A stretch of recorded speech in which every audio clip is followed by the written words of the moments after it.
सोचने की जरूरत है कि हमें किसी से लड़ने की जरूरत नहीं, क्योंकि हमारी लड़ाई सिर्फ विचारों की है।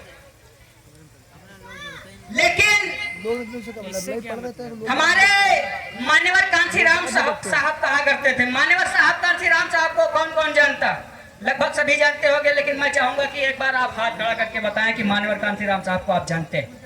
हमारी माताएं बहनें भी अगर नहीं जानती है तो मैं बता दूंगा, कोई बात नहीं, आप हाथ मत खड़ा करिएगा। लेकिन अगर जानती है तो एक बार आप हाथ खड़ा करिए और ये दस्तक दीजिए कि हाँ हम जानते हैं। ये दुर्भाग्य की बात है कि हमारी माताएं बहनें इतनी तेज हैं, इतनी सारी बैठी हैं, लेकिन ये दुर्भाग्य की बात है कि हमारे मान्यवर कांशीराम साहब को आप लोग नहीं जानती। हमारी बहन पढ़ी लिखी, नीला दुपट्टा और जो ओढ़े बैठी है, हमारी बहन पढ़ी लिखी हुई है, लग रही तमाम हमारी माताएं बहनें पढ़ी लिखी होंगी, लेकिन ये दुर्भाग्य की बात है कि आप मान्यवर कांशीराम साहब को नहीं जानते, जिन्होंने इस देश में बाबा साहब का नाम बढ़ाया। बाबा साहब का नाम बिल्कुल खत्म हो गया था, सामंतियों ने खत्म कर दिया था। जिन्होंने पुनः बाबा साहब को जीवित किया, उनको आप लोग नहीं जानते। जिन्होंने जय भीम की क्रांति फैलाई इस देश में, इस उत्तर प्रदेश में, पूरे भारत में, आप उनको नहीं जानते। क्या मतलब आपका बैठने से?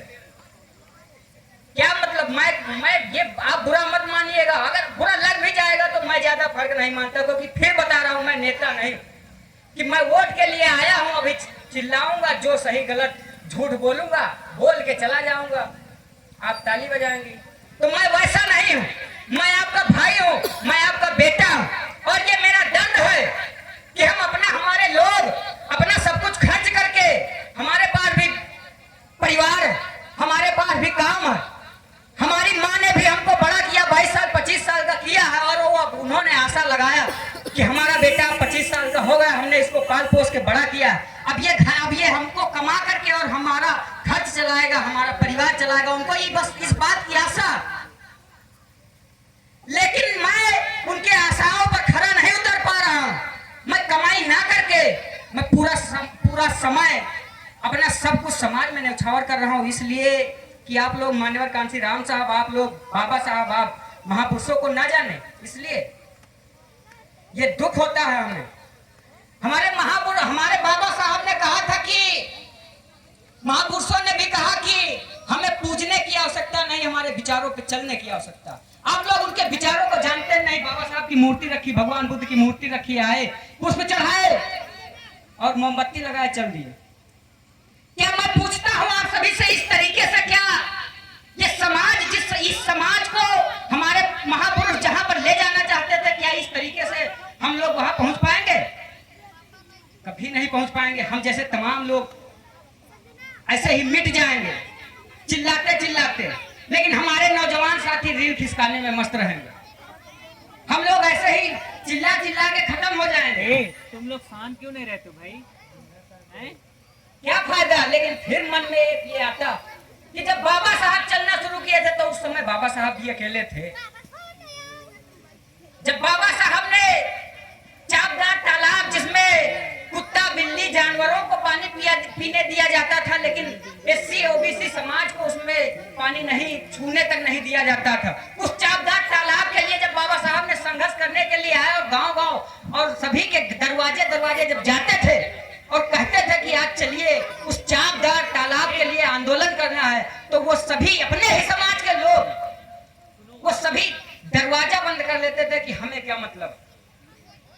जो भी जिनके शरीर में खून था, जिनके शरीर में पानी की जगह पर खून था, वो लोग बाबा साहब के साथ जुड़े और गए उस चापदार तालाब पर और आंदोलन किया, और आंदोलन करके ईंटें गुम्मे खाए, लाठियां खाई, तब जाके उस तालाब में पानी पीने को मिला।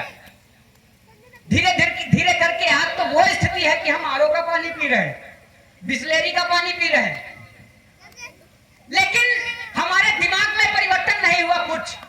पानी तो हम बहुत पीने लगे साफ सुथरा, लेकिन दिमाग में परिवर्तन नहीं हुआ। हमारे नौजवान साथियों के दिमाग में परिवर्तन नहीं हुआ, हमारे लोगों के दिमाग में परिवर्तन नहीं हुआ। वो जहां थे वो वही हैं, जैसे थे वो वही हैं, जैसे थे वैसे ही हैं।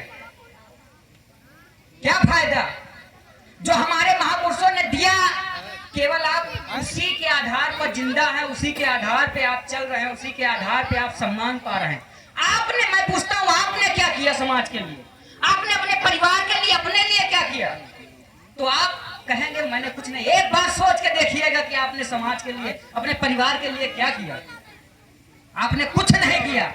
आपको जो मिला, जो महापुरुषों से मिला, केवल आप उसी लकीर पे चल रहे हैं अपने लिए। आपने समाज के लिए आप कुछ कर ही नहीं पा रहे।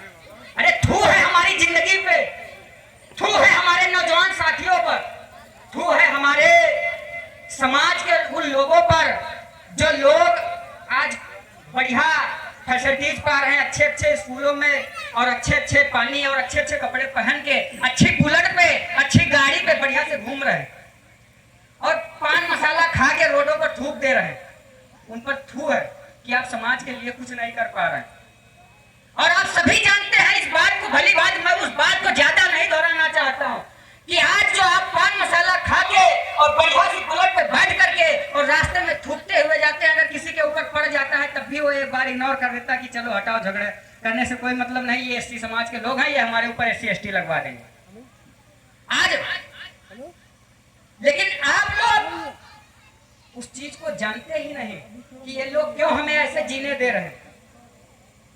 ये लोग क्यों हमें, एक समय था जब हमारे मटकी आगे बंधी होती थी, अगर हम थूकना चाहें तो उस मटकी में थूकते थे, हम बाहर थूक तक नहीं सकते थे। आज पान मसाला खा के रोड पे किसी के ऊपर भी थूक दे तो कोई कहने वाला नहीं, किसी के औकात नहीं।